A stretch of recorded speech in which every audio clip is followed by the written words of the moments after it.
Hello, good evening. Ayan. So, meron tayong konting i-review o i-share, no? Meron kasi kami ditong bagong nabili. Actually, sa mama ko to. No? Isang solar fan. So, gano'n ba siya kaganda na solar fan? So, para sa akin, ang ganda niya. No? Ang galing ng gumawa nito. So, solusyon to lalo na sa mga nung nakaraang taon. Dito sa amin, binagyo kami. So, ang laking bagay kung may ganito ka na sa bahay. Kasi, na-experience namin dati, isang almost 3 months o 2 months kami walang kuryente. Maganda pala kung may mga ganito ka na kasi di natin alam yung takbo na panahon. So, i-check natin kung anong meron sa solar pan na to. So, para siyang pareho lang na normal lang siya na electric fan. Meron siyang speed, no? May switch siya on, off, tapos may tatlong speed, no? So kung makikita mo, malakas siya. So may 1, may 2, ayan. So malakas naman, 3, ayan. So kung kailangan mo lang ilaw o burn out, ganyan, so may ilaw naman siya. Mas safe to kasi gagamay tayo ng kandila kasi sa kandila po may yun ang nagkukos ng sunog. Maganda siya. So lalo na pag maano yung araw, maganda yung sikat ng araw, ilagay mo lang yung panel sa bubong, makaka-free ka na ng kuryente kasi sobrang init lalo na ngayon. Maraming init ng sikat ng araw. So maganda tong nakakatipid to ng kuryente.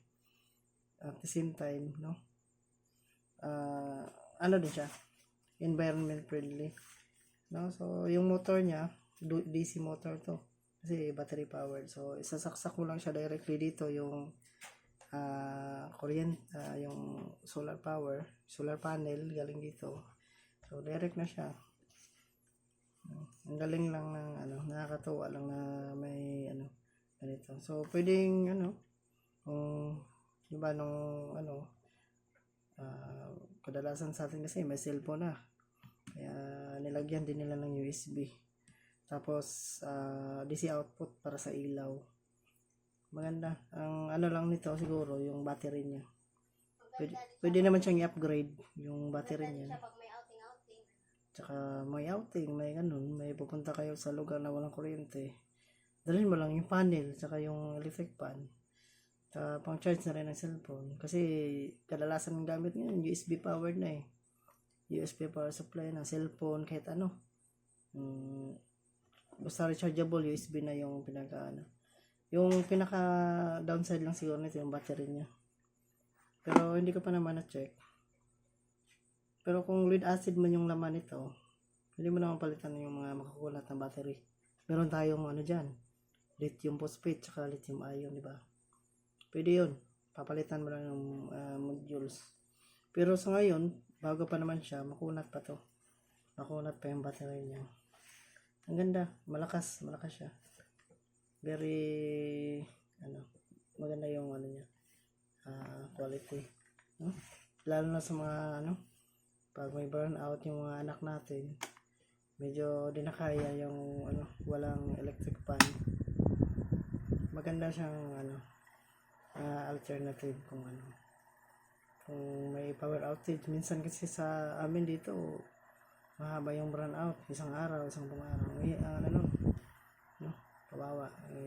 Naranasan ko, sarili ko, burn out, buong gabi akong nagpaypay. Kung meron kang dito, hindi mo na kailangan magpaypay, diba? So yun lang siguro. So may light, may 3 speed, so sulit naman. So marami kang mabibili nito sa online, sa Shopee, sa Lazada, kaya maganda.